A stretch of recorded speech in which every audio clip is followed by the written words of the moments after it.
বইয়ের পাতায় স্বাধীনতা শব্দটা পড়েছিলাম ক্লাস 5-এ, কিন্তু আসল স্বাধীনতার মানে বুঝেছি স্কুলে প্রার্থনা লাইনে জনগণ মন গাইতে গিয়ে। হ্যালো এভরিওয়ান, আজকে আবার একটা মিনি ব্লগ নিয়ে চলে 15ই আগস্ট আমাদের হোস্টেলে কি কি হয়েছে, আমরা কি কি করেছি, সব কিছু আজকে এই ভিডিওতে বলবো। প্রথমত 14ই আগস্ট রাতের বেলায় আমাদের হোস্টেলটাকে খুব সুন্দরভাবে সাজানো হয়েছিল। 15ই আগস্ট সকালটা শুরু হয়েছিল খুব সুন্দরভাবে এবং 8টার দিক করে আমাদেরকে ডেকেছিল পতাকা উত্তোলনের জন্য।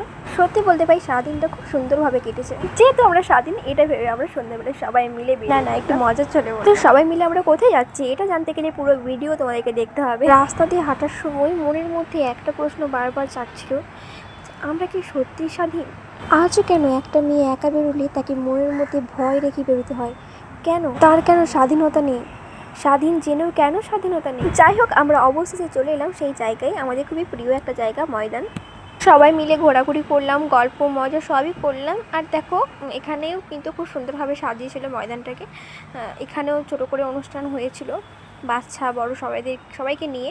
এত পরিমাণে বৃষ্টি হয়েছে যে ময়দানে মাঠে যেহেতু সবাই বসে থাকে তো কেউই নেই, পুরো ফাঁকা। ভিতর দিকে ছোট করে মেলা হয়েছে। তোমরা কি একটা জিনিস লক্ষ্য করেছো, এত বৃষ্টি হয়েছে, এত পরিমাণে কাদা, তাও মানুষজনের ভিড় কিন্তু কমেনি। তো আমরা 8টা 10-15 দিক করে চলে এসেছিলাম রুম। তারপরে দেখো বিরিয়ানি আনতে গিয়েছিলাম। তো আজকে ছিল স্প্রাইট আর ছিল বিরিয়ানি। এক প্লেট খাওয়ার মতো আমার পেট ছিল না, তার জন্য খাবার নষ্ট। আমার তো 15ই আগস্ট এইভাবে সারাদিনটা কেটেছে। তোমাদের কেমন কেটেছে অবশ্যই জানিও। দেখা হচ্ছে নেক্সট মিনি ব্লগে। বাই।